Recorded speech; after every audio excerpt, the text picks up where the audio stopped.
बनाला सगरे बांधे सगरे आवेला, लेकिन सबसे पहले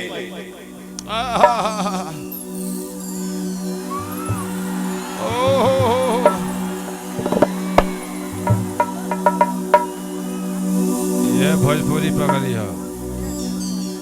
अहिरु बोलई बोए मैया आ दूधवा महई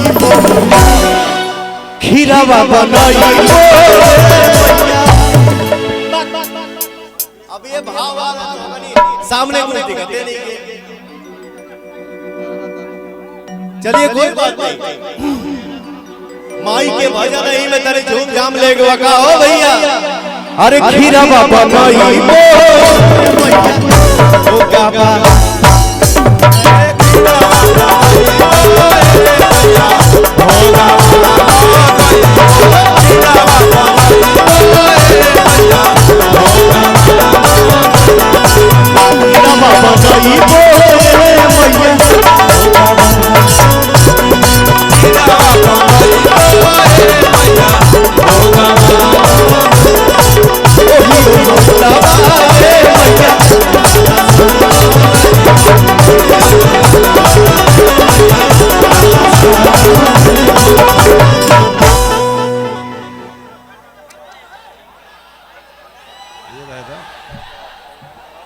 सच पूछिए तो अब के हमको ज्यादा नहीं मन लगता।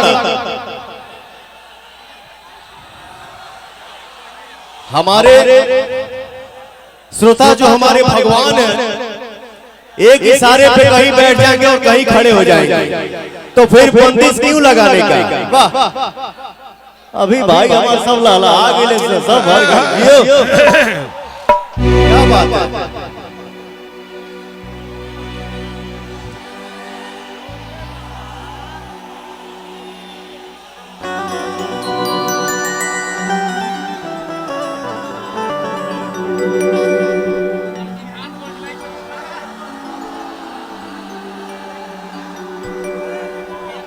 इतना ना नाम धैले बड़े से हमार भैया, कोने से पावर स्टार कहता, कोनो पवन सिंह कहता, कोने लव यू कहता, कोनो का कहता।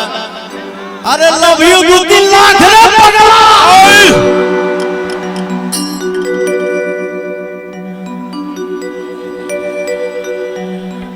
माता रानी के दरबार में हमने के बानी जा, यही में बम बम रहे के बा।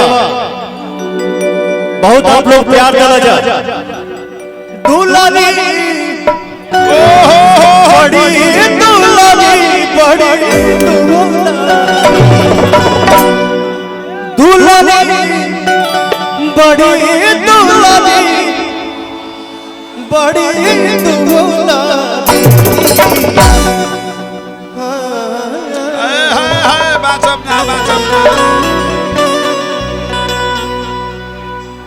वाह वाह वाह वाह राम क्या राम बेटा बखोरापुर निवासी।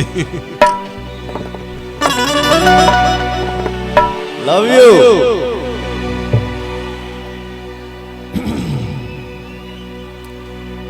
बनारस से चल के हमारे बड़े भैया ब्रजेश सिंह जी आए हैं, जिनको हम लोग प्यार से गुड्डू भैया बोलते हैं।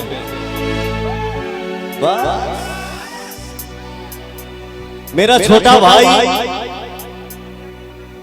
विकास कहाँ है? विकास सिंह आया। लव यू जियो मेरा शेर। हमारे कौशलेंद्र भैया आए। लव यू जय हो। सबका से हो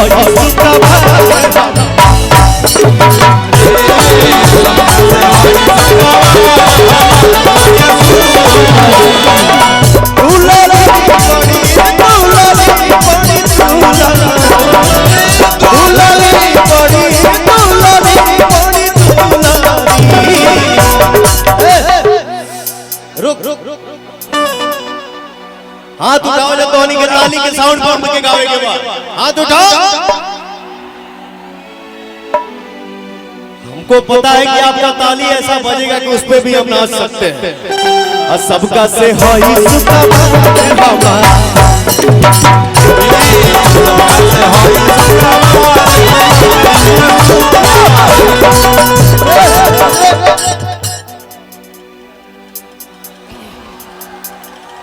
खाली कोताही करे जा तो नहीं लोग। सही बात बा। अभी आप लोग मत बजाइए जा, खाली तू लोग बजाओ जा। सबका से हो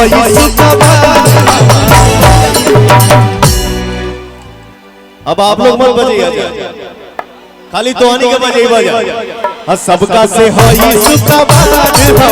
भैया।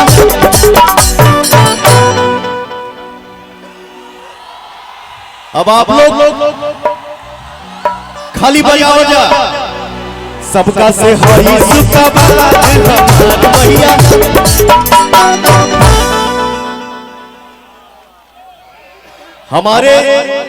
हमारे परिवार में देखो प्रेम रहने के चाहिए, जात पात कुछ नहीं होता है, इंसानियत होनी चाहिए। समय के अभाव में हम एक गाना नहीं गा पाए, लेकिन बहुत पहले से हम एक गाना गुनगुनाते आ रहे हैं मंच पे, जिसपे ज्यादा ना बोला भी इंसान के लिए इशारा काफी होता है। एक लाइन बहुत पहले से गाते आ रहा हूं। लखनऊ पटना दिल्ली